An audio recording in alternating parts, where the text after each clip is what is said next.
Hello and welcome to Book of the Mouse Club, episode 118, Thursday, September 18th, 2025. Morning, monsieur. Where are you off to? The bookshop.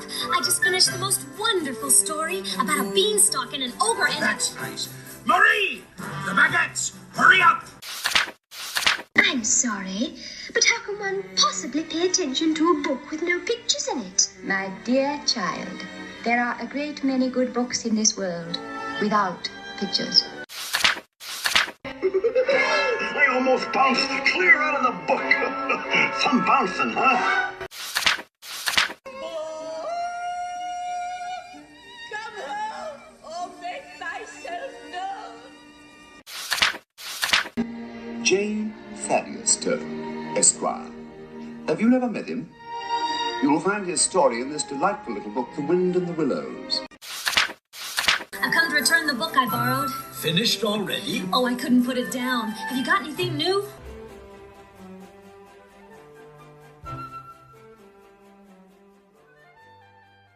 Welcome back. I'm your host, Courtney, and I am joined, as always, by the Little Red Riding Hood to my Cinderella, my lovely co-host, Emily. Hey, Courtney, and hey, listeners. Welcome back. And we are going back to one of our favorite segments, Fairy Tale Favorites. Yeah, I feel like this is like the ultimate fairy tale favorite here. And joining us today to do that are two of our favorite podcast pals, Conor Perkins and Caroline Aimetti from Poor Unfortunate Podcast. Conor is a New York-based actor, singer, writer, director, educator, and co-host of Poor Unfortunate Podcast, a Disney podcast for grown-ups. He studied theater at New York University's Tisch School of the Arts and trained with the Atlantic Acting School. His work spans across theater, film, and TV, most recently being seen in NBC's hit medical drama Chicago Med, recurring as Dr. Zach Hudgens. Caroline Aimetti is an actor, singer, writer, New Yorker, and the co-host of Poor Unfortunate Podcast, a Disney podcast for grown-ups. She studied acting at New York's University's Tisch School for the Arts and holds a certificate in Shakespeare from the Royal Academy of Dramatic Art in London. She has sung on stages across New York City, including 54 Below, The Green Room, and in Broadway's future songbook series at Lincoln Center. Conor and Caroline both joined us back on episode 58 for The Great Mouse Detective, and each independently joined us during our British Invasion Summer series for episode 91, The Wind and the Willows, and 92, Alice in Wonderland, respectively. Welcome back, you two. Thanks for having us back. So happy good to be times. here. Thinking back on those times. episodes, I'm like, the memories. Truly. I think there's going to be like less arguing this time, which will be great, and less grumpiness for me about Alice. So this will be a lot less of fun. burlesque mice. Which is always a good thing. Yeah, that's great. It has become a habit, though, that anytime something Great Mouse Detective pops up, I send it to Connor and then I send it to Poor Unfortunate Podcast just to get Caroline. Yes. Connor will always find a way to bring it up to me. So I have you both to thank for that.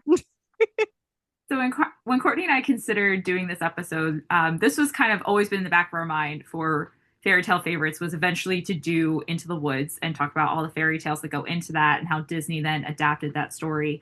And we knew we had to ask the both of you, given your backgrounds, your affinity for theater, your experience in theater. And you both enthusiastically said yes. Like, I don't think that chat was open for more than 5 minutes before both of you had replied.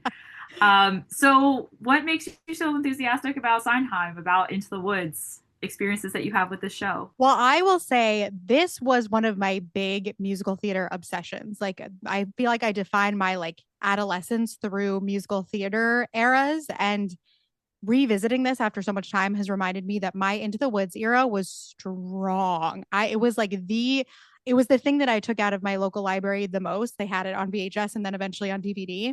I think I took that out every month and rented that and watched it. I could probably perform a one-woman version of the show. I've never been in the show, and I know Connor has. I know he'll talk about that. But then kind of thinking about all of the revivals that there have been, it's just always something that I cannot stop myself coming back to. Like, if it's going to be performed somewhere near me, I'm going to be there. It's just like, and rewatching this made me realize this is absolutely one of my top 5 favorite musicals. And like, I'm a huge Sondheim head, so there's no beating this for me, and it's really, really like has such a special place in my heart. Yeah, for me, Sondheim is my guy. My favorite musical of all time. It is a tie between Into the Woods and Sweeney Todd. So I couldn't not talk about Into the Woods with you. And yeah, no, Into the Woods was one of my like launch points for getting into theater. I saw my sister, she was working crew for a production of Into the Woods Junior at the middle school that I went to. And I was like, oh my God, I need to do this. So that got me involved with the middle school drama club. And then it was my senior fall musical when I was in high school and I You played are the so lucky. I can't baker. even Oh my deal. Oh God. my It was so God. fun. And then James Corden stole all the good parts of my performance for his. And no, it's just it is my everything. I absolutely adore this show in every way, shape, and form. And the PBS Playhouse production, I would have viewing parties of it. I would invite my friends over and then I would sit them down and I'd set up a projector and I'd be like, you're all going to sit here for the 2.5 hours and you're going to watch this musical with me. And you know what? I had some good friends. They sat there and they watched it. I would drive to the Owings Mills Barnes and Noble that had all the DVDs so that I could find the PBS Playhouse production of that one and Sweeney Todd. So yeah, but lots of experience with Into the I Woods. know we're in good company here. It is also one of my top musicals. While this episode was Emily's idea, I was like, yes, I love this musical. My experience with it was in my ninth grade chorus class, you know, where you're like at the end of the school year and they're like, you already did your choral thing. Like, we still have to teach you. My teacher just put on the Oh my PBS one, Yep. and God. I had never seen it. And I was like captivated, especially when we got to the end of, because we were watching it over several days. Like, you know, you only Yeah, have a yeah, limited, yeah, yeah. multi-part installments. We got to the end of Act One and they were like, to be continued. And I was like, what? I thought this was the end. I was shook. And then, Connor, this is for you and you alone. I went to the Harford Mall FYE DVD store Yes. in Bel Air, Maryland. For listeners who may not be acquainted, Connor and I go way back to middle school Go uh, way back. theater Yes. camp together. And it was there, and so I bought it. And then my dad and I are super into Sondheim. We loved the Sweeney Todd movie, and so I was like, "You got to sit down. You got to watch this." And like, did not tell him where it was going, and he was shook by it. So I just think it has so many layers. It's so powerful. So I am so excited to dive into it. And Emily, what drew you to it? I remember seeing the first time I ever saw it was in community theater. I did not personally perform in community theater, but I had a lot of family and friends that did. So I want to say, I hope I have this right, that it was the Haddonfield Plays and Players in South Jersey was my first experience. One of my mom's good friends, her daughter was Little Red Riding Hood, and that was my first exposure to it. I just remember being fascinated by twisted fairy tales and putting all of them together. And then I had this long hiatus. I recognized songs, but I didn't like actively listen to the soundtrack until the Disney movie came out, and that reintroduced me. And I was like, oh yeah, I want to see that musical. Of course I want to. And that brought it back into all of my musical listening. So now, way more obsessed.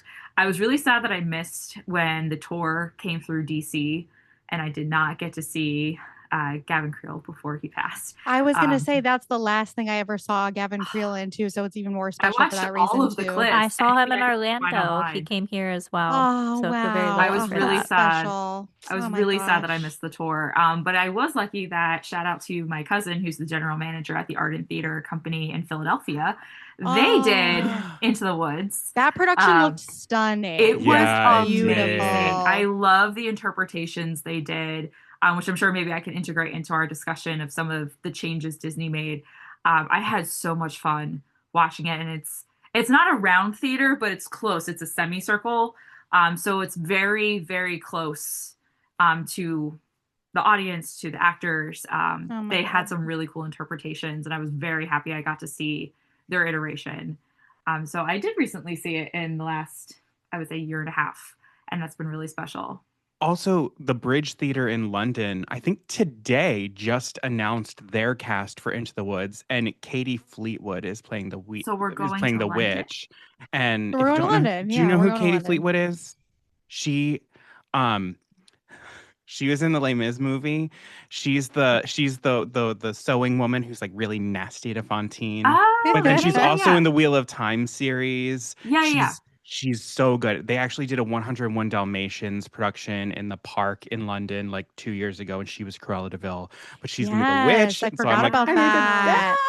Oh my God. I also saw it. I saw it. I mean, this is what I'm saying. Every time it plays, like in New York, I go and I saw it when it was in Shakespeare in the Park and Donna Murphy was the Oh, witch. And nice. Jessie Mueller was And Jesse Mueller was Cinderella, Cinderella. Oh, and it was Amy I great. Adams was the baker's wife. Yeah, That cast was insane. That's it was crazy. stacked. I got to see it at Center Stage in Baltimore in college. I went with my dad because we both really liked it.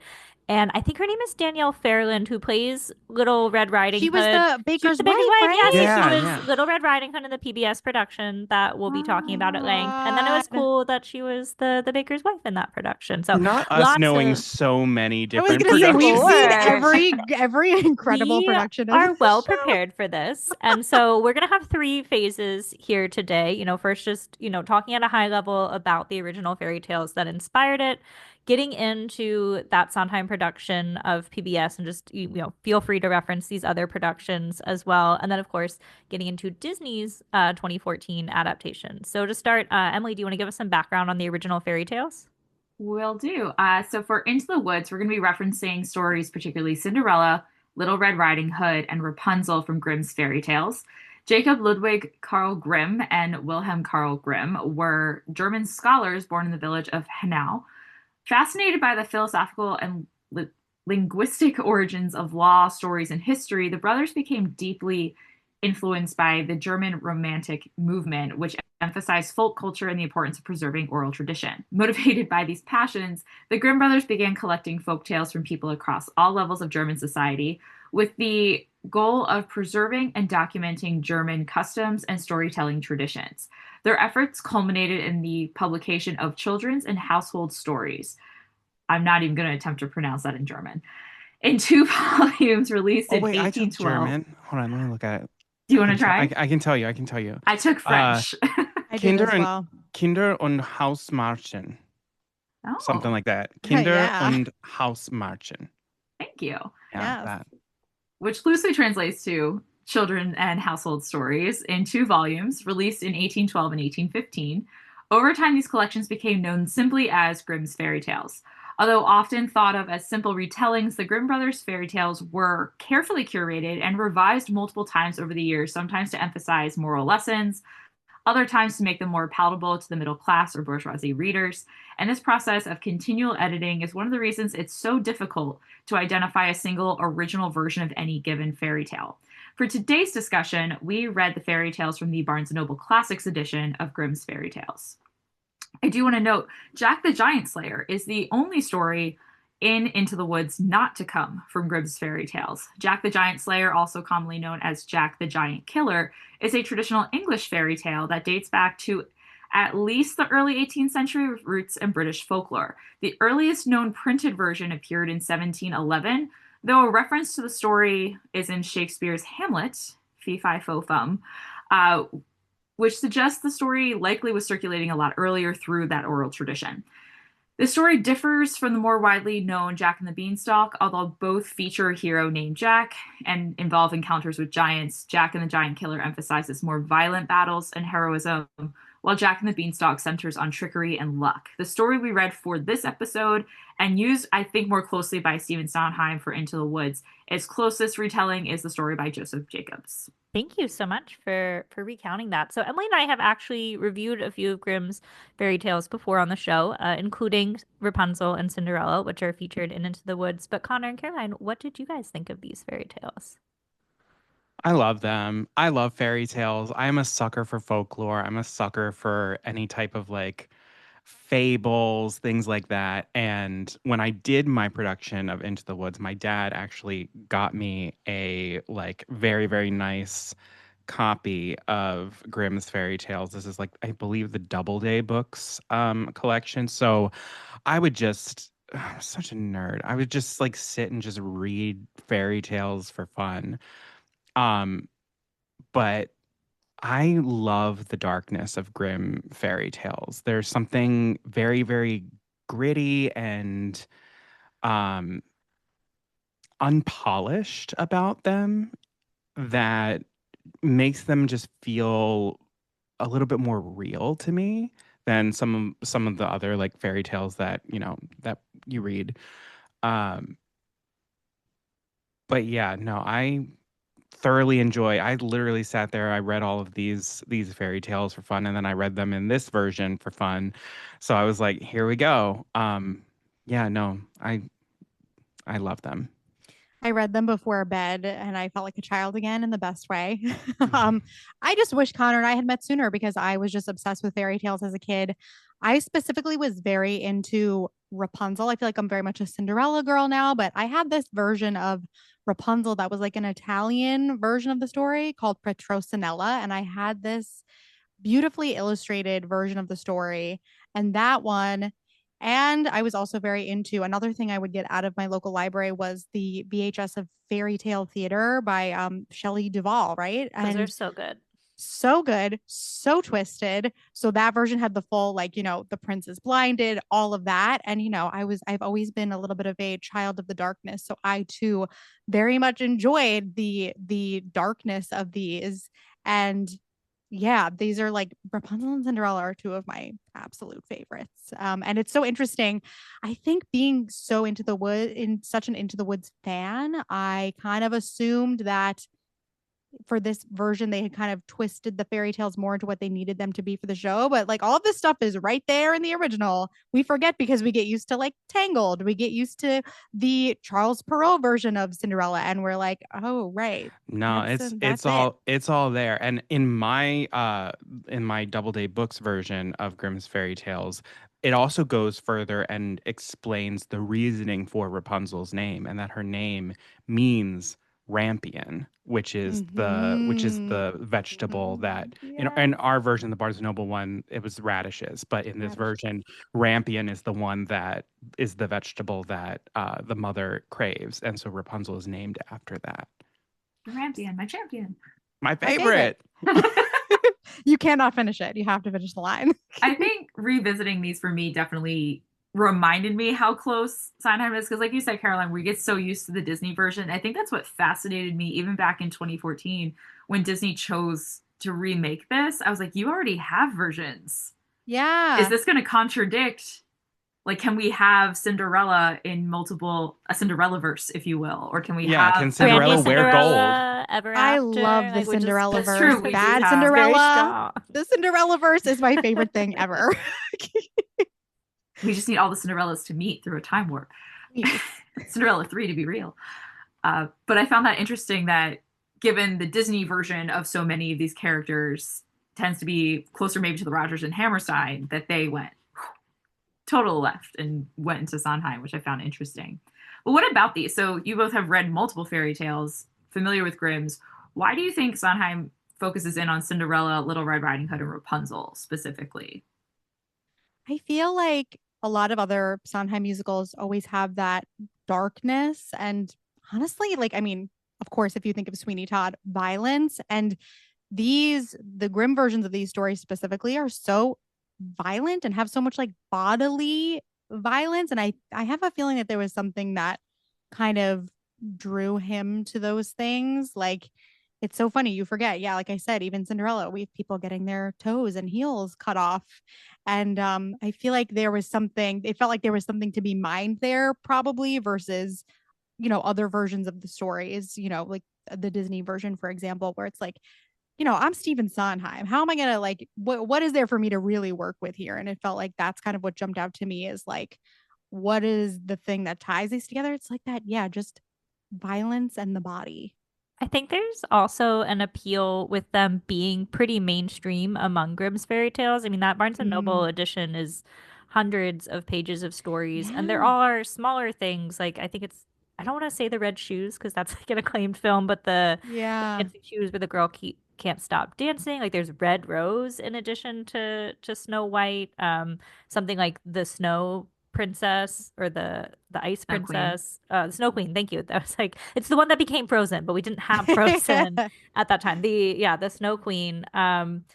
Those wouldn't necessarily be as prominent. So I feel like it was a conscious choice too to pick something that people think they know, probably, Cinderella from the Disney film, Little Red Riding Hood is a storybook staple. And then get that message across in Act Two as it unfolds. I think also there's something, I mean, I guess it's true of all fairy tales, but I think something that really like spoke to James Lapine and Stephen Sondheim when they were writing the musical is how much how much is happening from a character's choice versus how much is happening to them. And I feel like Cinderella, Little Red Riding Hood, and Rapunzel are very, very good balances between choice and external features. Like you've got Red, who makes the choice to leave the path, but there's also this external threat of the wolf. Or like you've got Rapunzel, who uh you've got the father who's making the choice of going over the wall and stealing everything, and then you've got Rapunzel, who can be very much a victim of her circumstances but is also making choices of having the prince come to her tower every day, and then she makes an accident, she slips up, and it all falls apart. So I think that sort of I think that's like the essence of humanity, this balance between choice and fate and how much is in our power and how much happens to us. And I don't know, there's something about the Grimm fairy tales in particular that just feel very, very balanced between the two. I find it interesting, as Emily pointed out, that Jack and the Beanstalk is the only non-Grimm fairy tale that he chooses to pull from. So why do you think Sondheim chose to include this one and maybe stray away from something else in Grimm's collection? I think Sondheim chose to include Jack and the Beanstalk actually because it's outside of the Grimm canon. Because and like it's a story that people think of when they hear the word fairy tale. People do go to Jack and the Beanstalk, Jack the Giant Slayer. And the story of Jack in this in how it manifests in Into the Woods, it's very external, and it's the only one that moves out of our shared world that we're in and transcends to another realm. And I think that that was important to the overall show in terms of like kind of what I was saying of just having the what is character choice and what is external. Having something so external as a giant coming in from another world is kind of like the perfect thing to have all of these characters then deal with. And I think it's actually really important to have a story that reaches beyond the place that they all are, the woods, this shared world that they're in. And I can't think of a better fairy tale that leaves the same world than Jack and the Beanstalk. I too had a theory, and I feel like Jack is kind of this foil to Little Red Riding Hood, and it was important to Stephen Sondheim perhaps to have two children-centric characters, portrayed by young actors, or at least, representing those younger ages, and to see them, in dichotomy against each other. I had that thought as well about needing that foil for Little Red. And also, like you were saying, Connor, like there's no better deus ex machina than a giant to come and crush the entire town. And I think that's sometimes that's a trap that can happen with like twisted fairy tale things in general is what is the thing that brings them all together? And there's nothing better than something that dangerous and that large. But also, it was really sticking out to me, and we'll get to it when we talk about the film, that I felt like this was missing from the film a little bit, is that sense at the beginning of Act Two in the musical, that everyone is like, but I want something more. Like it's not enough. And Jack, I mean, it happens in a lot of these other fairy tales, but to me, it feels the most obvious in Jack the Giant Killer of just like it's never enough. And this, you have this amazing thing and you just keep wanting more and more. And to me, maybe it's just where I'm coming at this at this point in life right now. That was very interesting for me this time to think about, of like that kind of tying everyone together, especially at the beginning of the second act of the musical. I like what both Caroline and Courtney brought up of the foils, because once you said that, I thought of their fight of "This is your fault," and she blames him for being greedy, but she's the one that keeps stealing all the cookies and the goodies. Like they're both greedy, maybe not for gold, but they both have very similar characteristics. So I hadn't thought of it that way. I really like those perspectives. This is why we asked you all on the show. Great perspectives all around. This is, the core of what we're working with, these fairy tales. So again, thank you, Emily, for that overview, let's move into the musical itself. Give you a little history and overview here. Stephen Sondheim, may he rest in peace, 1930 to 2021, was an American composer and lyricist, widely regarded as one of the most influential figures in musical theater. Born in New York City, he developed an early passion for music and storytelling. Mentored in part by family friend Oscar Hammerstein II, Sondheim first gained acclaim for writing the lyrics to West Side Story 1957 and Gypsy 1959, before going on to compose groundbreaking musicals that redefined the genre, including Company, Sweeney Todd, Into the Woods, and Sunday in the Park with George. Known for his complex characters, innovative structure, and sophisticated lyrics, Sondheim brought a new psychological and emotional depth to Broadway. Over his career, he won numerous awards, including 8 Tony Awards, an Academy Award, and the Pulitzer Prize for Drama, leaving behind a legacy that reshaped American musical theater. Into the Woods is a musical with music and lyrics by Stephen Sondheim and a book by James Lapine, which premiered on Broadway in 1987. The play cleverly intertwines several classic fairy tales, all connected by a story about a baker and his wife who venture into the woods to break a witch's curse, preventing them from having a child. While the first act follows familiar fairy tale endings, the second act explores the consequences of the characters' wishes coming true, revealing darker, more complex themes about responsibility, loss, and the ambiguity of good and evil. Directed by Lapine and featuring Sondheim's intricate score and lyrics, the original production was a critical and commercial success, winning 3 Tony Awards for Best Original Score, Best Book of a Musical, and Joanna Gleason won Best Performance by a Leading Actress in a Musical for her performance as the baker's wife. Into the Woods has since become one of Sondheim's most frequently performed works, with numerous revivals, a 2014 film adaptation, and lasting influence in both theater and pop culture. For this episode, we watched the PBS American Playhouse production of Into the Woods. This is the closest you can get to watching the original Broadway production in the spring of 1989.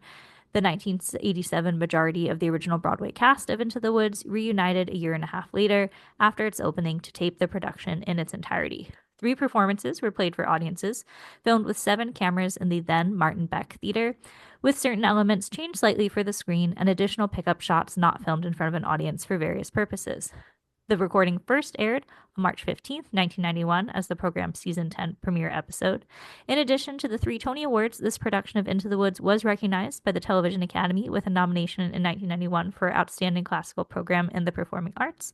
We were able to watch the production for free on YouTube, so go check it out if you haven't. Let's jump into our discussion here. Emily, go ahead and kick us off. Yeah, so what did you all think? Connor, you said that you grew up watching this. So I started watching it, I think like in end of middle school, beginning of high school. And I just would watch it all the time. I have the DVD. I was gonna say, I'm like, oh, I have it on DVD in case anyone wants to borrow it, but I guess a listener can't really borrow my DVD, can they?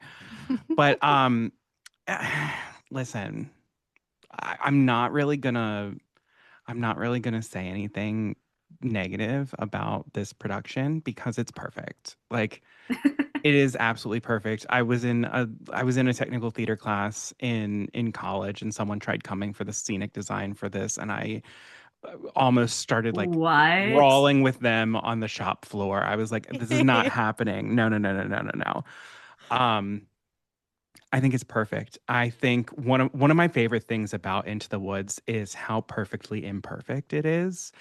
And I think it's the perfect summation of like the human condition. It's not possible to do a production of this show where everything goes right.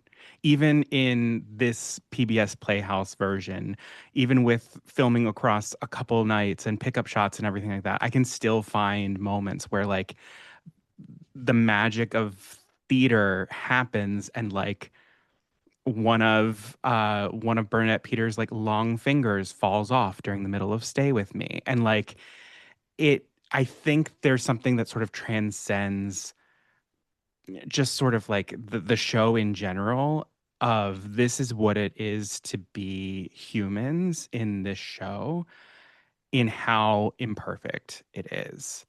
And because it's imperfect, it's perfect. I don't know if I said anything. No, you did. I'm 100% with you. It is the definitive version of this show. I mean, we've certainly all enjoyed seeing it reimagined on the stage, but I'm always going to be mentally comparing it to this. Like Well, this you is my can't. first time seeing it. I've never Oh, seen it what? Welcome. before. I've never seen Welcome. it. Girl, you So- suggested this episode. I know, and I've never seen the So- PBS version. I've only Okay. Now ever you seen. know. Now you know the I had no gorgeousness that clue. is Joanna Gleason as the baker's wife. You see why Amazing. she won the Tony. You get to see a perfect, flawless performance from Bernadette Peters as the witch. You get to see how heartbreaking Kim Crosby is as Cinderella. Oh my God. It was so good. There are Yeah, no it was my notes. first time ever seeing it. Was this weekend. Although, Welcome. unlike your really Yeah. nice friends who sat with you, my boyfriend sat through the opening number and was like, "Nah, I'm out." Oh, I'm sorry about no. that. Fun fact, though, I can understand it because one time on a trip we were driving down to Disney World actually, and we stopped at a gas station, and I was in the front seat, and somehow or another someone had said, "Connor, go ahead and put on whatever you want to listen to," and I cracked open my Into the Woods Fabulous. CD and I put it in, and then I sang the entire opening number, It's like 17 all minutes. of It's all long. of the parts by heart. And then my dad like had finished pumping the gas and like sat back in and then just popped it out and was like, "All right, that's the end of that." I was like, "Oh well." My partner, to give him credit, he is not a musical guy. Sure. And this is he very musical. He has an allotment of like per year. Okay. And we had already exceeded that. He went to Les Mis Now with we're in me. September. Oh, Oh, So wow. for a guy who doesn't like That's musical, he heavy. sat through Les Mis. He A sat sung through through musical. Yeah. So he had already hit his allotment for the year. Next but year, he try did- again. I think he'd like He did it. watch It's funny. the opening though. But my impressions of it, because I think it's been, other than the recent production that I saw at the Art and Theater, the theater productions of these are funnier. Yeah. And maybe because of how much darker they are, the humor that has to shine through to balance that is so much stronger. And there are funny moments in the Disney film. But I think because of how you perform on stage versus how you perform in film, like they're just so much bigger. And maybe with the audience laughing, I was laughing out loud. There was just that was one of the first things that stood out to me outside of all the practical effects. After seeing so much modern theater, being able to watch something from the 80s and 90s where you have to rely so much on practical effects was really refreshing. And they freaking work. And they work. And they're in a close up, stage and I'm like breaking. the makeup. It looks great. the giant head dropping on the stage, When which the my high birds school came down from the did. ceiling, that one made me laugh. We were like, Bernadette floats. Like it's great. she Yes. belies. I honestly, one of my favorite effects, and I kind of don't like this. Actually, here's the one thing I'll say about the 1989 filmed version. The one thing I don't think that they needed is there's a moment whenever a bean gets dropped, there are little pockets of light on the stage that like flicker and light up. And they did this sort of like special effect overlay, like digital overlay or something like that when they did it. I'm like, you don't need that. The stage effect was fine. That's my only critique. Oh my God. But that was really refreshing. Yes, I thought the same thing because I haven't revisited this in a long time because I never felt like I had to for a while because when I tell you, like, I could play it in like my mind's eye and watch the whole thing because that's how many times I watched it as a kid. I remember it was like fourth grade for me when I became very obsessed, and 2002 was when they did the first Broadway revival. And like, I remember the day that my parents. Vanessa Williams as the witch, Laura Benanti as Cinderella. Yes. And I remember my parents, like literally my obsession with Into the Woods had taken over the home and the family television. So for my birthday, my parents were like, "We're taking you to the revival." And I remember, I'll never forget that day for the rest of my life. And it closed before I could go. We had tickets and we got refunded because it closed. And I was heartbroken. I never knew this. I'm finding this out for the first time right now. It was, again, all of those events are imprinted in my mind. So it made me attach even more tightly to this version because I was like, this is all I have of this. And since it's been so long, like you were saying, Emily, it was so amazing because like I could really, if there was one musical that people were like, you're doing a one-woman show, I think I would get this one the most correct. So hearing people hear these jokes for the first time and some of these lyrics, is so special because it's so not fresh for me anymore. And that is okay because the love that I have for it is so worth it. But it was amazing to hear people reacting to things because they never heard them. And I also realized that I think I truly, my first lesson as like a little younger girl wanting to grow up and be an actor about acting the song is because I watched this and you get these close-ups and these actors are just they're not putting on. They're just in it.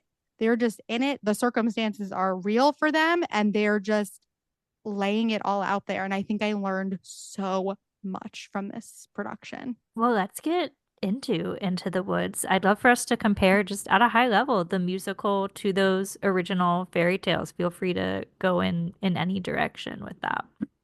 I think they're incredibly faithful to the fairy tales, more so than I think many people, I mean, including us, we've kind of already talked about this before, but like when you see Into the Woods and you're like, oh, the baker and his wife, you don't really realize how much of that story of the baker and his wife isn't really made up. It's just a continuation of the Rapunzel story. We just usually know Rapunzel once she's already in the tower and not everything that happened before.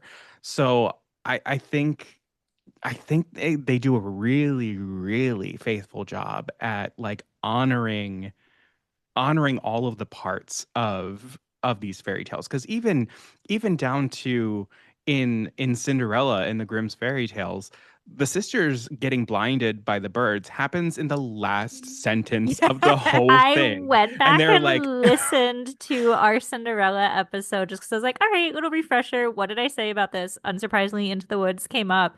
But if you go back and listen, I am shook by the last sentence, just being it's like, the last and then they sentence, were and then they blinded. were I'm like, blinded by the birds. that's what you leave us on. And then to see Sondheim and James Lapine then take that last sentence, and that becomes like a major Act part one. of them. And Yeah. like, and then in Act Two, it's like, well, what is it like to have now these two blind women?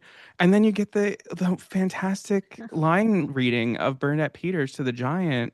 Would you like a blind girl instead? So good. Put them out of their misery. I agree that they're faithful. I in re-listening remembered that was how I found out that was in Cinderella way back in ninth grade. I knew the Disney one. I knew your beloved Brandy Cinderella. Yes. That's not in any of those. And I was like, I'm sorry, they did what to their feet? Look And at the blood the within the shoe. Like bird, even yeah. Yeah, the that little bird phrase, the being like, song keep Yeah. behind. Oh is my God. exactly So is when more or we less exactly what Sondheim wrote for got to Cinderella's reading it the mother. first time, I was like, oh yeah, I'm prepared. I read it. I've seen Into the Woods. I know where this is going. So yes, he, leans into the darkness of these, which I think for a lot of people they didn't know and found unexpected. It's funny thinking about those final lines because, like, obviously that's where we diverge because we need act two of the musical. But I do wonder now that we're talking about it if James Lapine or Stephen Sondheim were reading any of these and like, and then what? Because even with Jack, it's like, and then Jack married a princess and everything was great. And I wonder if those very funnily abrupt and violent sometimes endings are what was the thing that made them say, and then what happened? Yeah, because it's like you have a whole giant that is now on the ground dead. Yeah. And then like Yeah. you have to deal with that. And then you got Jack's mother being like, you think it was a picnic disposing of your husband's remains? Sorry, I can quote this entire musical back to you. Please continue. I think there's a reason this works really well that they can stay verbatim, because when we've reviewed fairy tale theories before, it's let's take one 6-page fairy tale and make an hour and a half movie.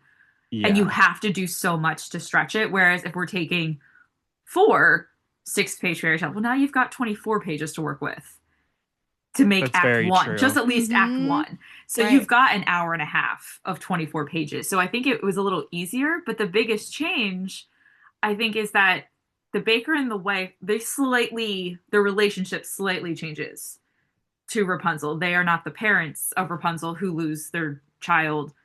We're a generation removed.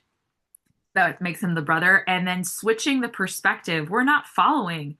We do follow Cinderella, we do follow them a little, but the story centers on these two, the baker and his wife, trying, at least through Act One, trying to pull this spell together. So it's interesting to move I would say main characters. I don't want to say that they're not main characters, but like to me, the baker and the wife are the main characters. No, they are. They are the reason all of those stories are being interwoven. Right. Without them, those stories all happen independently. And that's a change, but it didn't have to be a big change. That was not a huge shift from the original stories that they had to make these 4 fairy tales come together. You just had to you had to just put more focus on the witch and those 2 characters. Hard agree. And like the beautiful thing of like their goal being to start a family and to have children and to have fairy tales being so associated with children and how complicated like children actually are, both trying to have them, taking care of them, being one. Just it becomes center to all of it as a result of the baker and his wife. But yeah, it's also just so inspiring from like a theater writing perspective. Like Connor and I have just like started taking playwriting classes, and it really gets you thinking about that. And it's so interesting the way that they've woven together. Like if you're really just like looking at the details, like we've got beans and we're in Jack's story and we're dealing with a garden and Rapunzel's story. So it's like, oh, that's a perfect way to put these 2 together. Like, and some of it just feels like a puzzle piece that was ready, like a big puzzle that was just ready to be put together.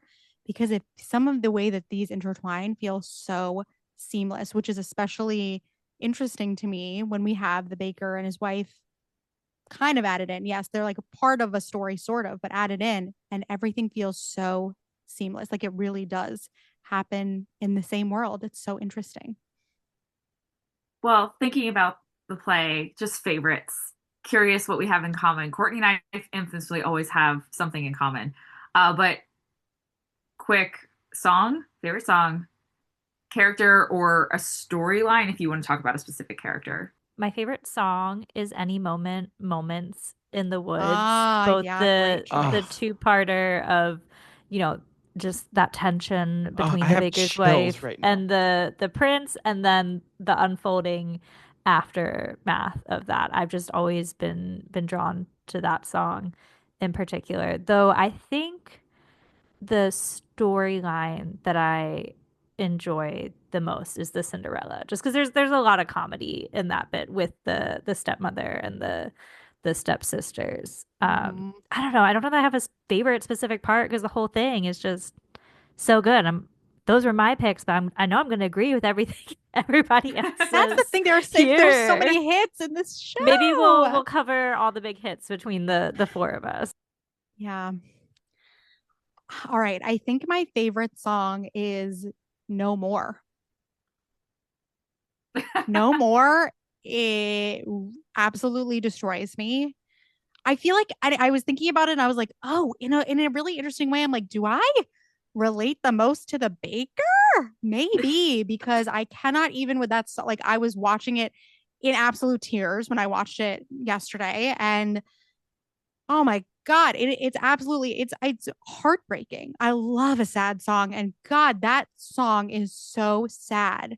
And I have not to get too deep here, but like I think there was one time when I was feeling very like emotional. I felt like that, and like listening to that song actually brought me a lot of comfort. So I'm sure that'll change. Giants in the Sky is very high up there for me as well. But so are a lot of other things. I mean, we cannot get into it, but one of my I can't help but bring like an acting perspective to this, and Cinderella is like that is like the bucket list role for me. Like I've gotta do it, and I like love her so deeply. So obviously I love On the Steps of the Palace as well. Great song. Oh God, what a good song. What a good song. So good. And I just love it. Maybe we'll talk about it more when we get into like, themes and things like that. But I realize I'm very drawn to the songs and the characters where someone's like, I have this and I have this, and now I want something in between. I think that's something that I really, really resonate with. So I think I'm very drawn to the characters who are stuck in that dilemma of like, I've had like my blah everyday life, and I've had this like fantastic, magical, perfect thing, and neither of them is doing it for me. What kind of I Want song is that? Because it's not it's a very different genre of I Want song. Like I Wanted. I wanted and now I want again, sort of. I want again song. I want again. Yeah. And then like, I have to shout out The Witch as well. The Witch is just such a good freaking part. I mean, Yeah, perfect. it's hard. I think for me, songs, it's tough. Giants in the Sky, Steps of the Palace are some top ones for me. But I went through and I looked at which ones I listened to most frequently. The prologue, I just love the opening. Come on. And Thank you. maybe all the times that we Come talk on. about how much we love like Beauty and the Beast fans, I know all Caroline, Courtney, and I are all big Beauty and the Beast fans. Uh, just how perfect that intro is. Like, give me some good exposition in the in song format, and I'm happy. Yes. So much happens and sets that up in just 11, 12 minutes, and it's incredible. But I think my absolute favorite song, if I have to pick one, is No One Is Alone. I just absolutely love that song so much. And I think that's one I revisited more in that in-between years when I kind of went towards other musicals. That was one that I gravitated back towards, I think, the most song-wise. Character, I'm a Little Red Riding Hood fan. I find her funny, and I love how she goes from she just makes me laugh when after she gives up her cloak and this moment of recognizing her lesson, at least in F1, when she has the fur wrap of the wolf, and then suddenly she's like, "Hey, Grandma gave me this knife, this beautiful knife for protection." I like following Suddenly, like, Cinderella's we're Violet. story, but Little Red Riding Hood is who I'd want to play because I love a meaty comedic role. Little Red is so interesting. I'm kind of like so glad that you love that part because she does have so much comedy to her, and she is very like rough and tumble and like fighty and everything like that. But then when you think about going into No One Is Alone, she is also the person who is bringing the moral compass to the thing where she was like, I have a feel. She's like, Mother would be so unhappy right now. We're about to kill. Are we not to show mercy? We're about to kill somebody. Yeah. And I'm like,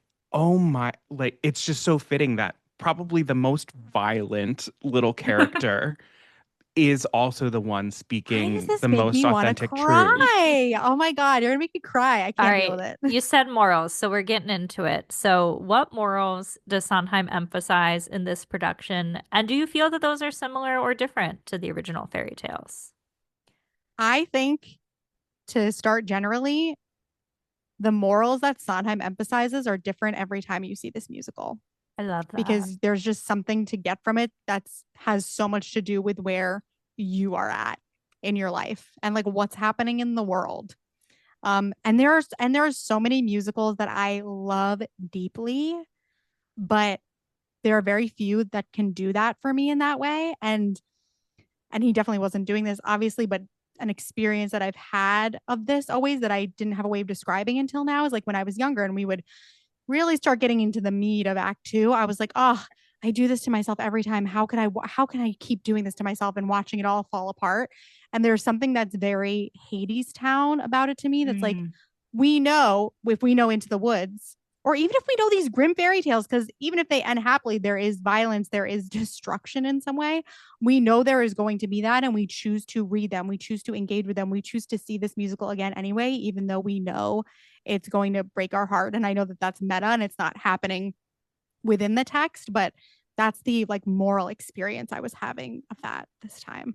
Yeah, I would agree. I would agree that there's so many different things. Like if you are somebody who is having anxiety about starting a family or even just like taking a step or having reservations or something like that, there's the baker and his wife is like a perfect storyline for you to latch onto. If you're somebody who is having like a difficult time letting go or dealing with people in your life leaving you, the witch is a character that you latch onto. If you are somebody who's like, I don't know what I actually want, Cinderella's who you latch onto. If you're somebody who's like, I mean, for that matter, Jack is too, because I think like one of the most beautiful parts of like Giants in the Sky is when he talks about descending the beanstalk, and then it gets into like the roof, the house, and your mother, like that, the coming, you wish that you could live in between and you're back again, only different. Like for me, when I was like in college, the Jack and the Beanstalk storyline is Wait a minute. hardcore what I Excuse me, latched sir. onto. Excuse me. This was right before we became friends. This So I'm was. dying because my Facebook status when I went back home after the first year of NYU was literally that lyric.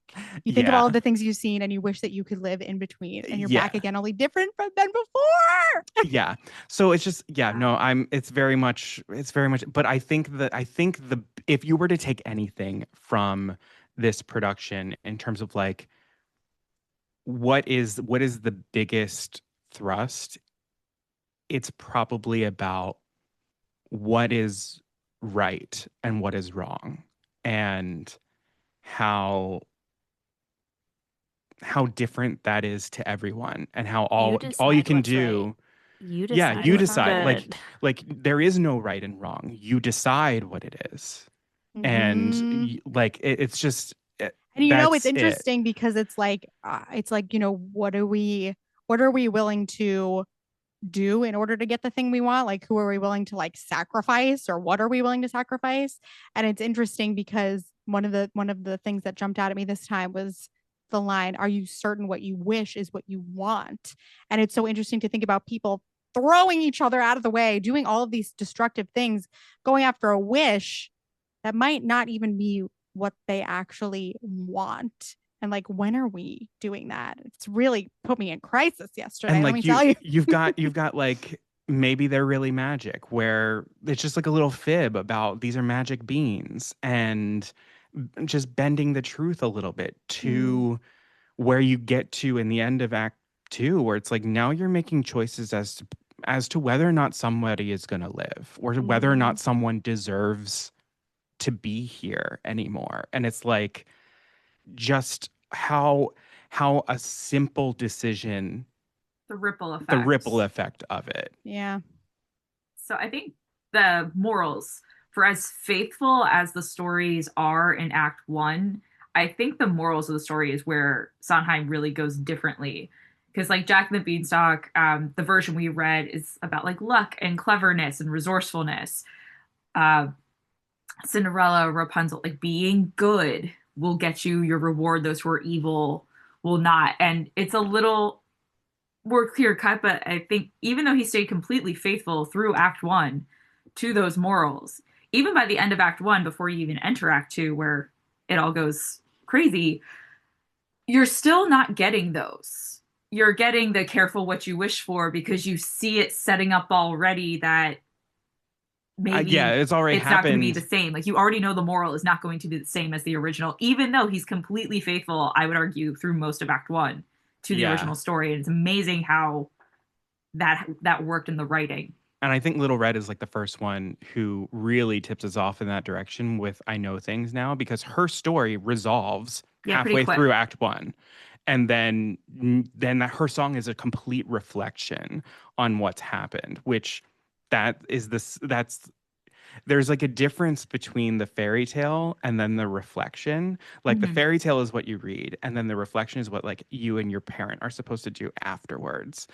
And that's all happening in the show, whereas like the fairy tale itself is just like this is what it is, this is what it's saying.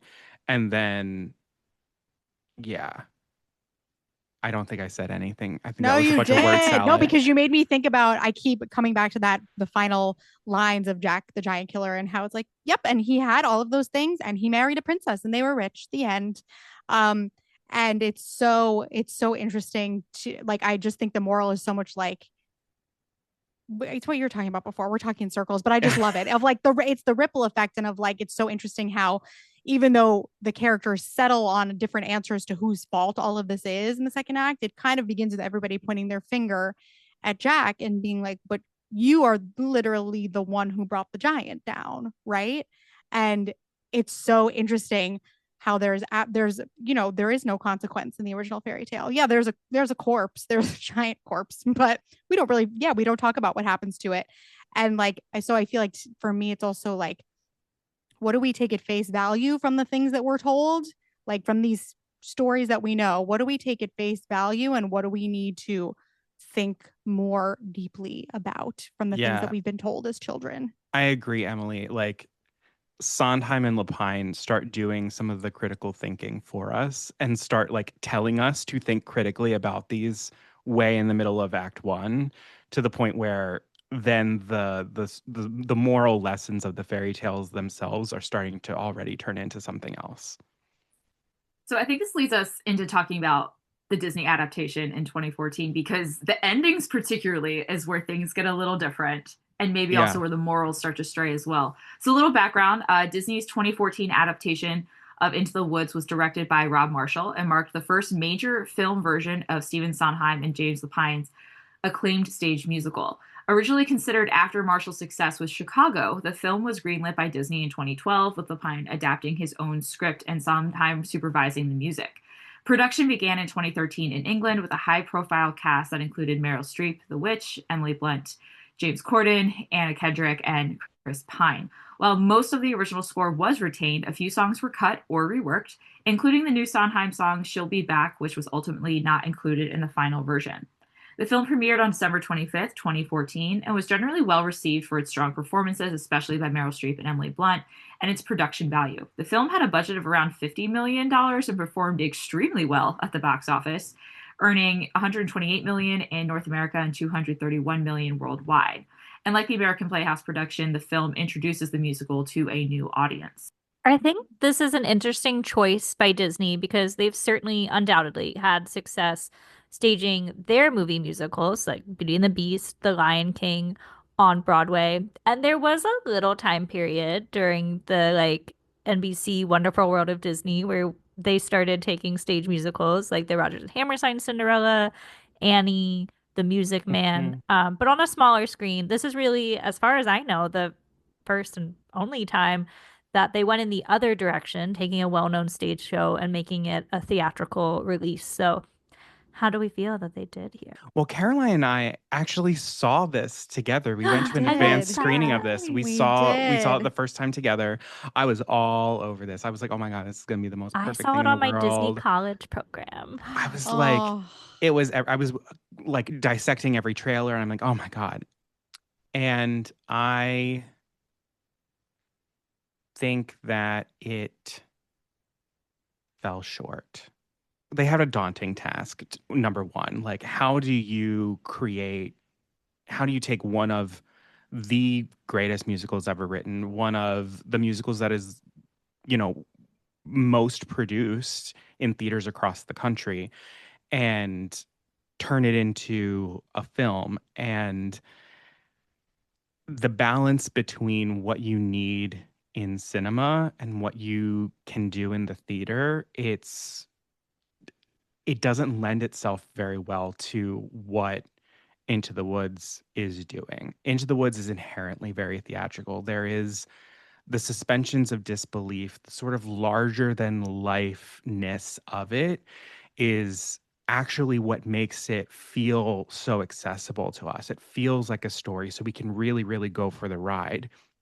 Whereas on film, everything, when it gets hyper grounded and hyper realistic, we're kind of like, what are we watching? Why are we gonna watch these people go through this? This is devastating. And so it almost sort of like shuts us off a little bit, to because we're it's almost like we're protecting our hearts. Whereas on stage in a theater, where you know that the sets aren't real, and you know that there is a level of unreality to it that allows us to more willingly go for the ride of what this musical actually is. And that is just like a fundamental task of adapting this stage show into a film that anybody was going to have an incredibly hard job trying to do. And as valiant of an effort as I think they made, I don't think that they were able to successfully overcome it. My letterboxd review was that this is Timu Tim Burton because Rob oh, I know Marshall what you is like mean. I think it's because I do my hot take is I actually like the Tim Burton Sweeney Todd, but that was No, my girl, introduction me to Sweeney too. Oh, Todd. I And think I kind of so do too. Yeah. I just felt like it's Rob Marshall, who Chicago is the greatest stage to screen adaptation. That's a whole different podcast episode for a different day. It's not the best musical, but it is the best translation of a stage show to a musical, in my opinion. But I was like, this doesn't have like that Rob Marshall feel. Like, I don't really like Nine. I'm just naming a bunch of movie musicals now. But like the Nine to Chicago like pathway is there. And I was like, this is Rob Marshall trying to do Tim Burton. I don't know, maybe it was like the bluish, grayish The blue. Did I not cinematography, text you that? 'Cause, like the blue overlay. the Yeah. presence of Johnny Depp just inherently.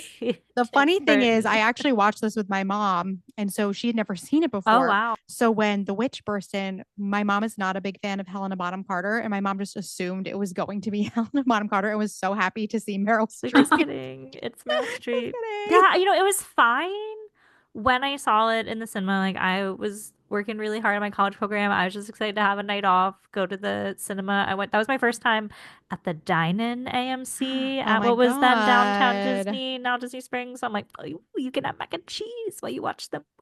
This is And that was the star of the this is evening. great. But I will admit, I can go back and find on my Facebook, my friends knew I really liked the PBS one that we watched. Like, everybody else watched it in chorus class with me, but like I was the one who was like, guys, this is really good. And I like latched on. I would have gone to your viewing party counter. Thank you.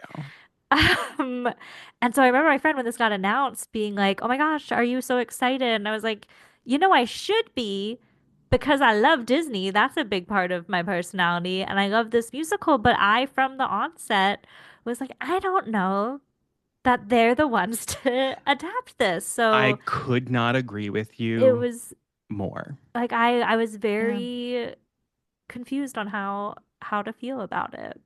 I Yeah. had said that because I wrote down a bunch of notes here. I had said that I think the film feels like someone sucked a lot of the heart from the story. It tonally feels very disjointed, and I think it's because they're trying to ground it in a reality that you want in film while also balancing the hyper realistic craziness of the sort of elevatedness of the stage musical. I felt like they tried to make it too pretty, and I think that someone who sucked the heart out, I think it was Disney, because their brand is built on the Charles Perrault fairy tales, which are so much more romantic, so much more like glamorized and polished, that we lose the grit, we lose the Mm. like the horror, frightening elements of the Grimm fairy tales. And I think it's very at odds. Like, you can't help but sit here knowing that Disney is producing this, and that 3 or 4 years earlier, we got Tangled, and that this is the Rapunzel story as well. I think too many people are like trying to make all of it make sense.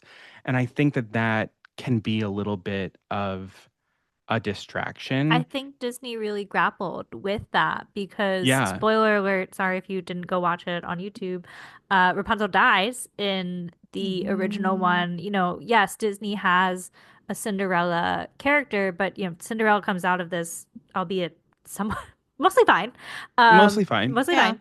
But Disney was like, okay, we just had this Tangled movie. It's very popular. I think they really struggled to be like, we can't just kill off Especially one because of they the costumed her in the princesses. same way. So Yeah. it's like, we can't kill her now. Yeah. It, No. it just it feel I don't know. It felt like it was a bunch of like studio quality music videos of theater songs.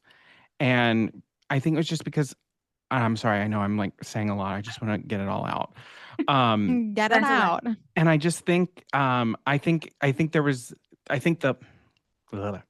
I think the lack of cohesion is really coming from not having a specific sense of place.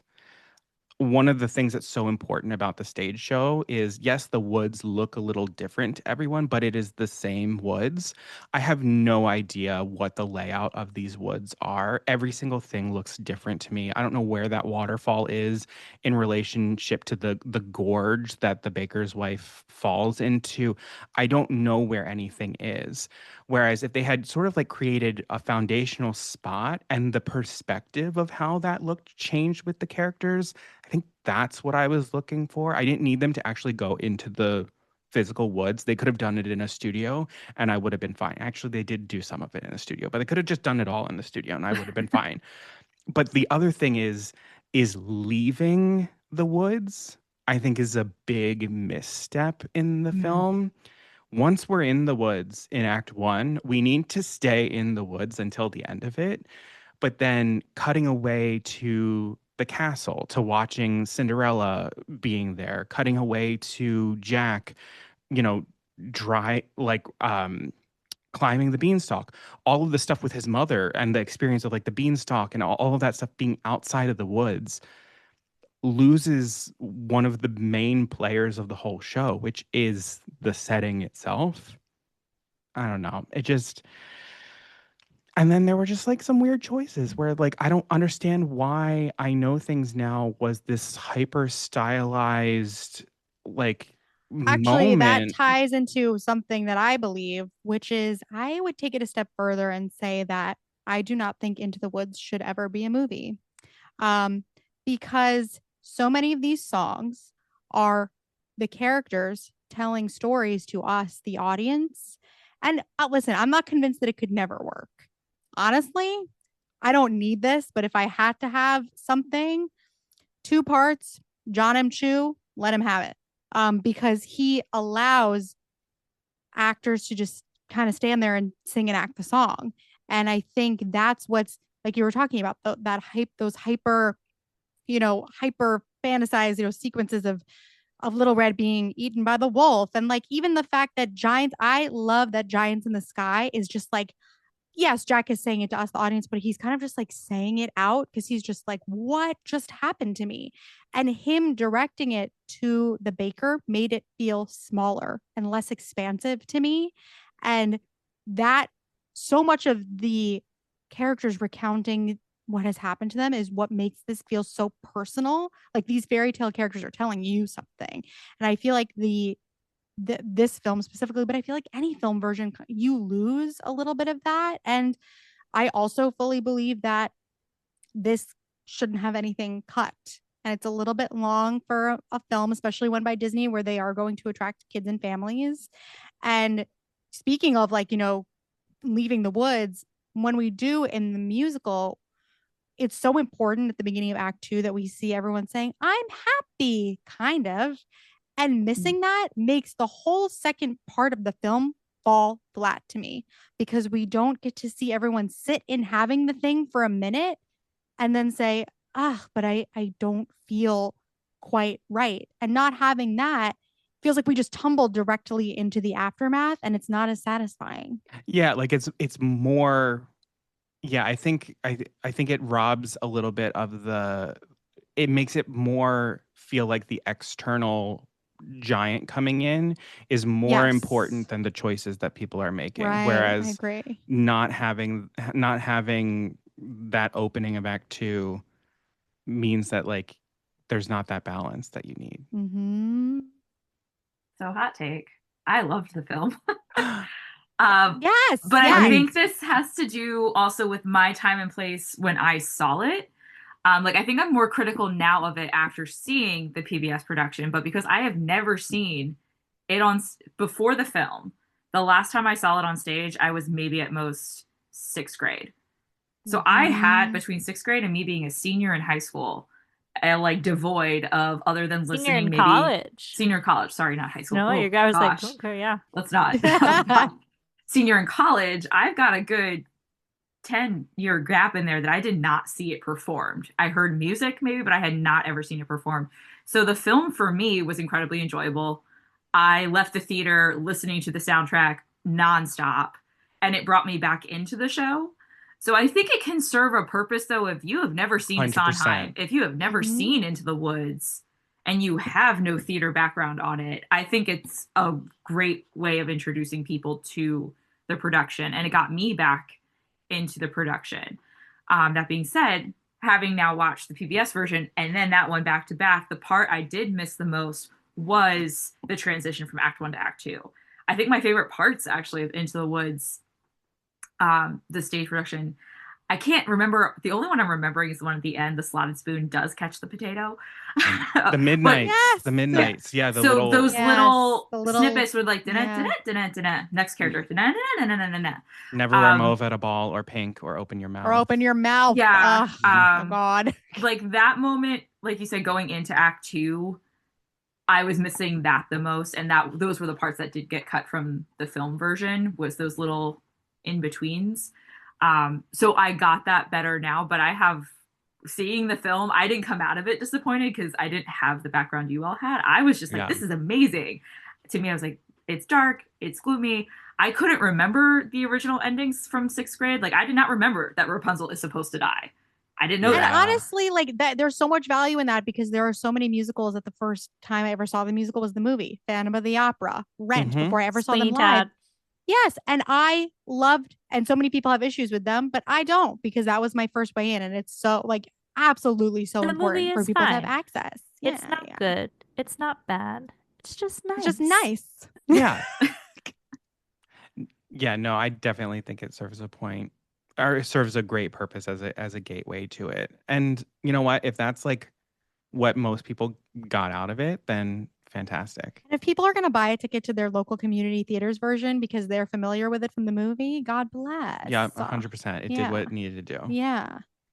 And I think also it's a little reassuring, maybe. I mean, who knows what was happening in those moments, that Lapine and Sondheim were both on set. Like, that's reassuring to me. Like, maybe they didn't get their whole way.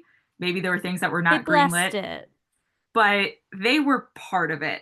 And that makes me feel a little better. Yeah, you can tell that there were moments where I'm like, oh, I can totally see a Sondheim Disney fight, and Disney won a couple times. But you know what? If we get nothing else from this film besides it being a gateway for people, to hear this score on a Disney orchestra, an orchestra of that size, is heaven.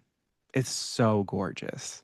It's nice. Well, with our favorites, we've had a lot of things to say. Do your favorites change? Like, if you have to pick favorites in the film version? I will go first again because, refresher, my favorite in this show is Any Moment in the Woods, Moments in the Woods. That is not my favorite here. That is devoid of the tension and the feels that the stage show gave me. And so I'm going to give my favorite moment, which I do think is a strong moment in the film, is agony between our two princes. Like, that is just, I don't know where the waterfall came from, to Connor's point earlier, but I'm okay with I'm having listen, fun there. I'll never fault anybody a waterfall ever. And I think the agony on the waterfall is the right choice. I just would love to know where the waterfall is in comparison to like all of the other where I don't know what these woods look like, and I feel like I should know a little bit of what these woods look like. Nothing looked the same. Also, I had a moment in watching this the other day, and I was like, okay, I know who Chris Pine is. And I'm looking at the other prince. Billy Magnuson. Why? Yeah, I'm like, why do you look familiar? And I was like, oh yeah, because I saw a live action Lilo and Stitch, and he's Pleakley. Yes, he is. Yes, he is. So that's and fun. He was Sonia, Masha, and Vanya, Sonia, Masha, and Spike. Yeah, I absolutely adore him. And he's in the live action Aladdin. Oh yeah, he's like that prince from the prince. I really friggin' love him. Yeah, I love him.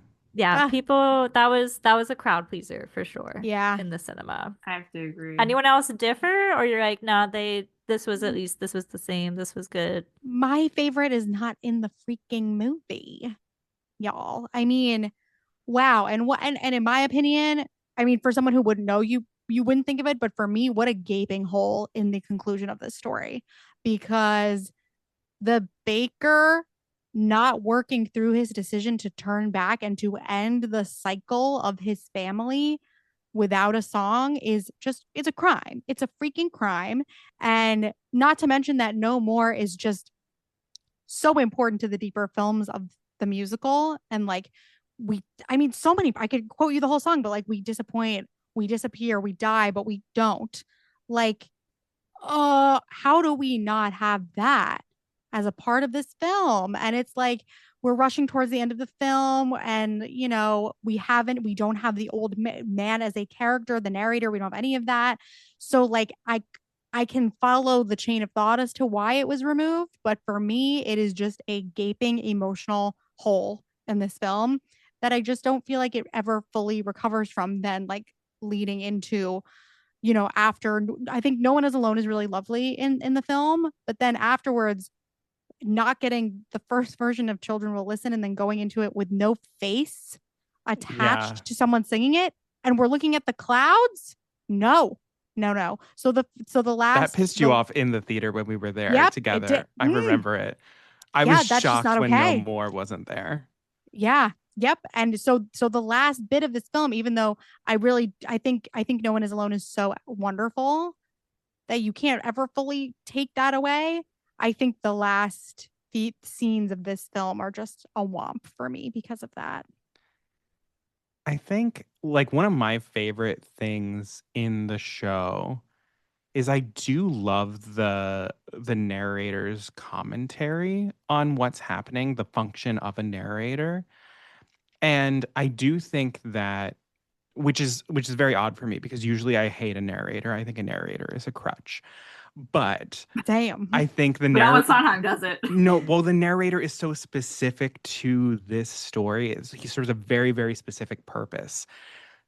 And I think that they handled it the best that they could with making the baker telling the story and then linking it up to him telling the story to the baby at the Yeah. end of the film. Mm-hmm. However, there is the moment in the stage show that I love where the characters decide to It's one kill of the my favorite narrator. moments where they're like, you. This They is like because turn of on the you. narrator and Yes.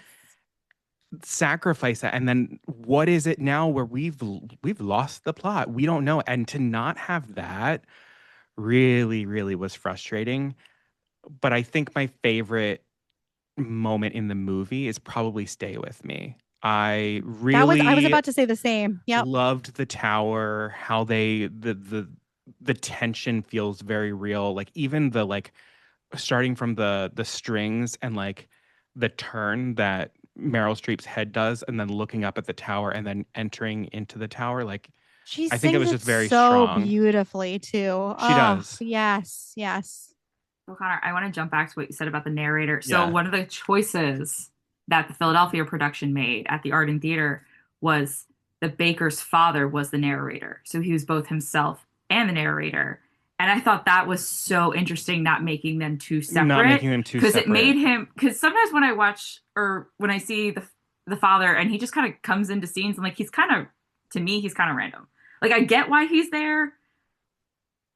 But when I saw the Into the Woods and thinking back to the version that Philadelphia did, where he's both the narrator because he knows the whole story because he started the story, and he's trying to like Ah, link back in with his son, and then his son finds out who he is, and then they sacrifice the narrator. Like that had a much bigger role to me that's than the really narrator being the own interesting. Like person rather and than the it just father. being like a double cast, they actually integrated the two Yeah. characters So into the the whole same. time as the That's audience so member, you interesting. didn't know that was the father until it's revealed that he's the father. Because then that whole moment of them sacrificing him to the giant, and then he's supposed to be dead, but then the baker stumbles across him. And he's like, I thought you were dead. It could be like, oh, that's where the giant just dropped him. And yeah, he's dying, but he's not. That unlocks new So that was a things. It really reveals new interesting. things. I I'm I into enjoyed. really that. liked that choice that they made of bringing those two characters together. Ugh, there's so much to do with this. You can do so many things with it. Yeah, Ah, you can strip it down, have everybody double like the Ten Bones production of it. It's Ten They Bones, had right? double up to the Fiasco did princes that Fiasco. That's what too. that's yeah, Yeah. yeah, yeah. in the Arden Theater. The princes and the stepsisters were the same, and it was so funny how they would switch back and forth. Like they would have a fan, Obsessed. and they're the stepsisters, and then they put a hat on, and they're a prince, and they're doing both roles in the Yeah, same, baby. and they're just like Listen, flipping. It was so funny. there's It so worked so many well. there's so many cool things that you can do with the show. The doubling is super duper fun, but I think like listen, like if you ever get a chance to do this show, absolutely do it. Take any part. You can do incredible things with it. My younger sister played Florinda, one of the two stepsisters, and she straight up made the choice at the end of Act 1 when she's been blinded to start doing the though it's fearful, though it's deep, though it's darker than you may lose, like, which is a direct address to the audience. She decided to do a 90-degree turn and direct it full intention towards a tree, as if she was lecturing a tree. There, you can do so much with this damn show. Excuse me. You can do so much with this show. I love it. There's just, it's one of those things, like as an actor, you watch certain shows and roles like pass you by as you get older, and this is just one that I can't let it happen. I mean, and luckily you don't Never. have to, because there's a part for every age in this show, so that brings me a lot of comfort. I have to play the baker. That is like my Broadway dream role. Like, I need to play the baker I again. love that we have unpacked so much here. Thank you for going so deep into the woods with us. I think just, Yeah. we've hit on this a bit, but we'll close it out with our final thoughts on, did Disney ultimately do justice to Sondheim's musical, or does Disney's alter ending change the moral of the story here? Final thoughts, round table. No, I'm sorry. It's No. fine. Look, we had a whole Yeah. podcast where we did Alice in Wonderland and realized all three Yeah, of why us am I sorry? I've hated come on here Alice and in just been like, Wonderland. This is I have really safe been coming space. on this podcast being like, nope, not that either. So sorry, everybody. We've set you up for it, I guess. Yeah, I guess True, so. this is Or our it's fault. just me. Yeah. So it's your fault. It isn't my Um, fault. but yes, I back to my original point. I'm not sure that this should ever be a film, and so I think they were kind of set up for failure in a couple of different ways. And yes, the big things missing for me, that like as in terms of the softening and the alternate ending, that I miss the most are honestly the princess cheating. Again, I know Disney's not going to lean on that heavily. I did not like that was missing, and that whole letdown was softened. The agony Um, reprise was gone, oh my gosh, yes. where they're Which, pining after two new princesses. right, which would be funny I for want Disney another fans. waterfall. Let's We bring want it another back. waterfall too. Absolutely. And then just I just feel like because of that, even though like we have one of my favorite things about the baker's wife is her kind of sometimes like grayish morality felt flattened in this a little bit to me. And I think, I don't know, a lot of that has to do with just like the other characters around her also not being allowed to be imperfect and keeping people alive. I think it really all needs to fall apart, and it didn't quite fall apart enough at the end. I'm gonna say in some regards it did do justice, in some regards it didn't. I think in it did justice in reaching new audiences, which I think this musical needs to do. And then I do think that, like, in some of the portrayals it just wasn't super good. I loved the Weeping Willow and the Cinderella transformation. I thought that the Cinderella like transformation I think did justice to the show, including Cinderella's mother and everything like that. I'm like, that's an easy cut, and I think they did it justice. And then one of the things, and I can't believe I'm saying this, but actually I can believe I'm saying this. I actually didn't hate James Corden's performance in this. I think it did justice to the character in revealing something new about this character. The way that he played it, it was very much driven by I have to undo.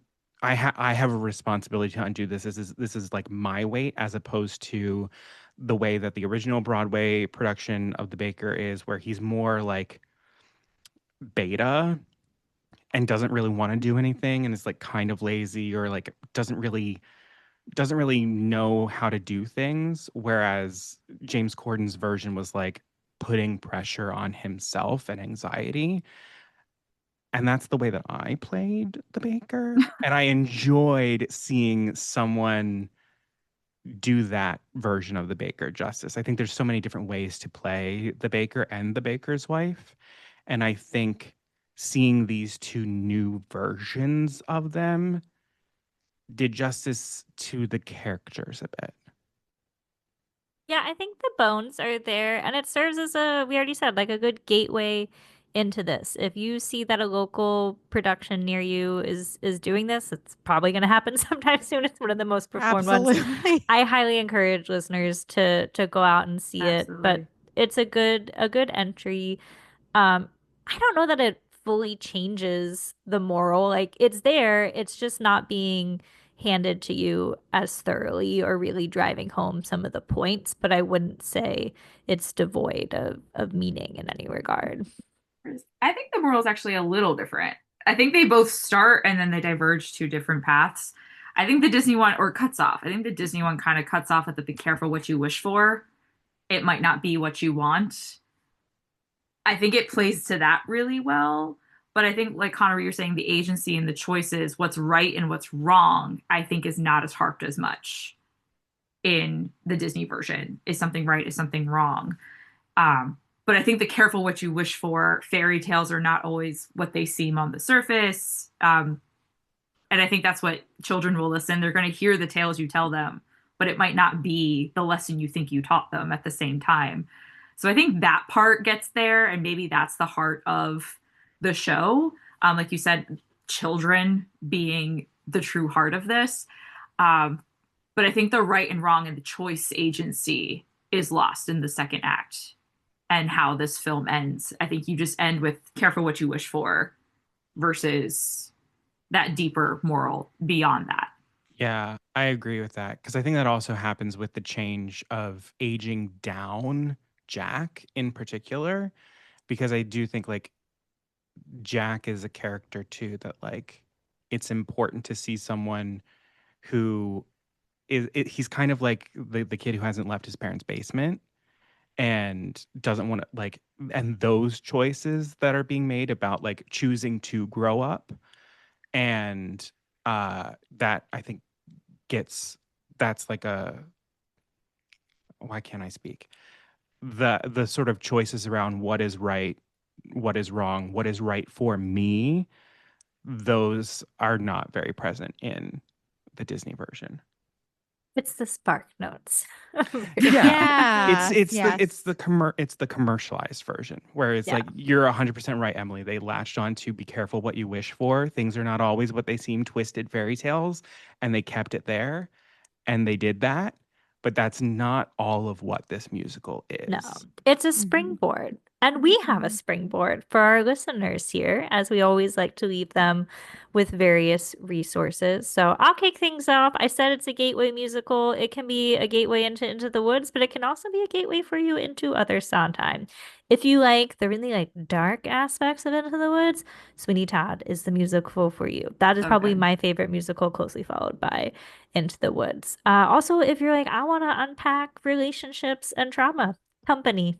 Stephen Sondheim's got you. If you're like, I love an Act One banger, A Little Night Music. Do not sleep on A Little Night Music. That's what I was about to say. I was like, everyone forgets about A Little Night Music, and thank you for not. It's like a beautiful I wish we rom-com. had a PBS one or a more accessible way, but like give this soundtrack a listen. I don't know, find some slime tutorials on YouTube. There's gotta be one. Yeah, you can find the perfect version, which was after Catherine Zeta-Jones and Angela Lansbury left the production that they probably shouldn't have been in from. I know you saw that one, and Caroline saw that one too. But I saw their replacements, which were Burnett Peters and Elaine Stritch. Well, there we go. We got the That connection. is who should have done it. Fair, and Caroline and I will fight on this is to one this of our day. I have not seen it. Slime tutorial girl. Great. We'll hook you up. Look up the Bernadette Peters one. Connor, just have a watch party for me, just like all the Sondheim. We'll have a Sondheim weekend. Yeah. Plan me a watch party. Absolutely. Yes.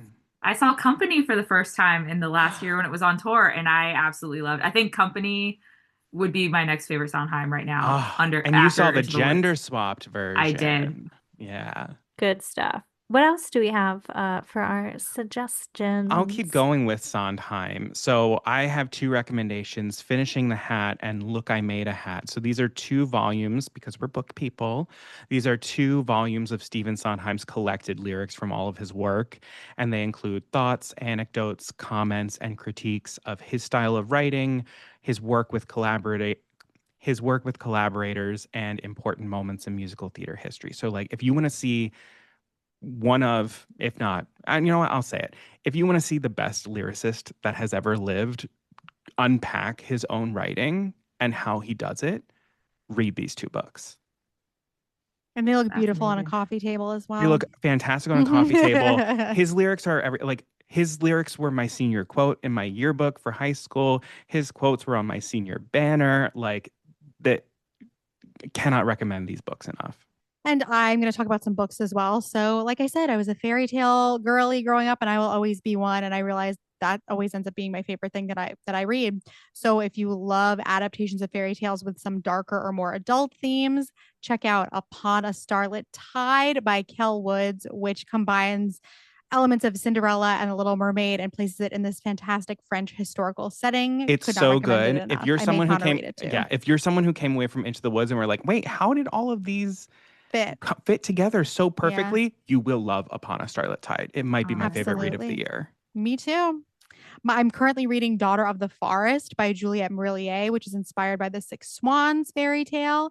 And I would say if The Witch is your favorite character in Into the Woods, try Morgan is My Name by Sophie Keach. It's a new look at Morgan Le Fay from the Camelot myth, and that's a 3-part book series. That actually might be my favorite thing I've read so far this year, with Upon a Starlit Tide right underneath it.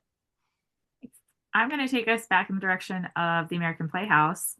And after watching it on Into the Woods on YouTube, I went to see what else was in this person's play. There are so many of these available and so many great shows. And I think we're kind of, it's like what we're seeing now with the remakes. Everyone's like, oh my gosh, we're so into remakes. Like, remakes have been around forever. Putting theater on film has been around a lot longer than I think we give it credit for. Like, we get excited when Fandom Events is putting a Broadway show into theater so people can see it. But we've been doing that forever. And PBS is wonderful, and we should support them and fund them. Yeah. And they have a lot of great things out there. So if you want to go back, like I do, to some more practical theater of the 80s, 70s, 80s, 90s, they've got a lot that's just available on YouTube ready to be watched. Or go to your local public library and get DVDs. Love it. Great recommendations all around to keep us busy in the next month ahead of our next episode. We will feature and welcome back fan favorite author Ridley Pearson for an interview about his final books in the Kingdom Keepers saga, the Inheritance series. In the meantime, you can keep up with Book of the Mouse Club on Instagram at Book of the Mouse. Email us with comments or ideas to bookofthemouseclub@gmail.com. Please leave us a review wherever you listen and follow along so that others can find our podcast to read and listen with us. You can keep up with me, Courtney, on Instagram at Great Gutsby. And you can follow me, Emily, on Instagram at Emily_McD. And Conor and Caroline, where can listeners keep up with you and the Poor Unfortunate podcast? So we are at Poor Unfortunate Podcast all over social media. We're on Instagram, Facebook, TikTok, Threads. We now have a Discord if you want to join that and talk about Disney and our Poor Unfortunate fam. And if you want to find me and Connor on Instagram as well, I am at Carol Aim. And Connor made a much wiser choice with his personal Instagram. Yeah, I'm just at Connor Perkins. So one end though, it's just one end. So you can find me all over the place. And then also, because I love reading books and stuff, I'm on Goodreads and I'm on Storygraph too. So you can find me there too, and we can read things. Wonderful. We're so happy to follow along and of course have you here as seasoned guests of the show. You know the drill. We close it out with a quote. What have you selected for us today? Can I do it? Take it away, Connor. Okay. I chose this. It's from the show. I mean, because that's the way that I roll. But it's one that was speaking to me right now, just sort of given the world that we're in right now. And it's from The End of No One Is Alone. Hard to see the light now. Just don't let it go. Things will come out right now. We can make it so. Excellent choice. I feel that. I needed that. Ooh. Thank you both for all of your scholarship that you brought to this. We knew you were the perfect choice to have here, and we can't thank you enough. Honor of a lifetime. Thank you for having us. Absolutely. What a joy. Charming and sincere.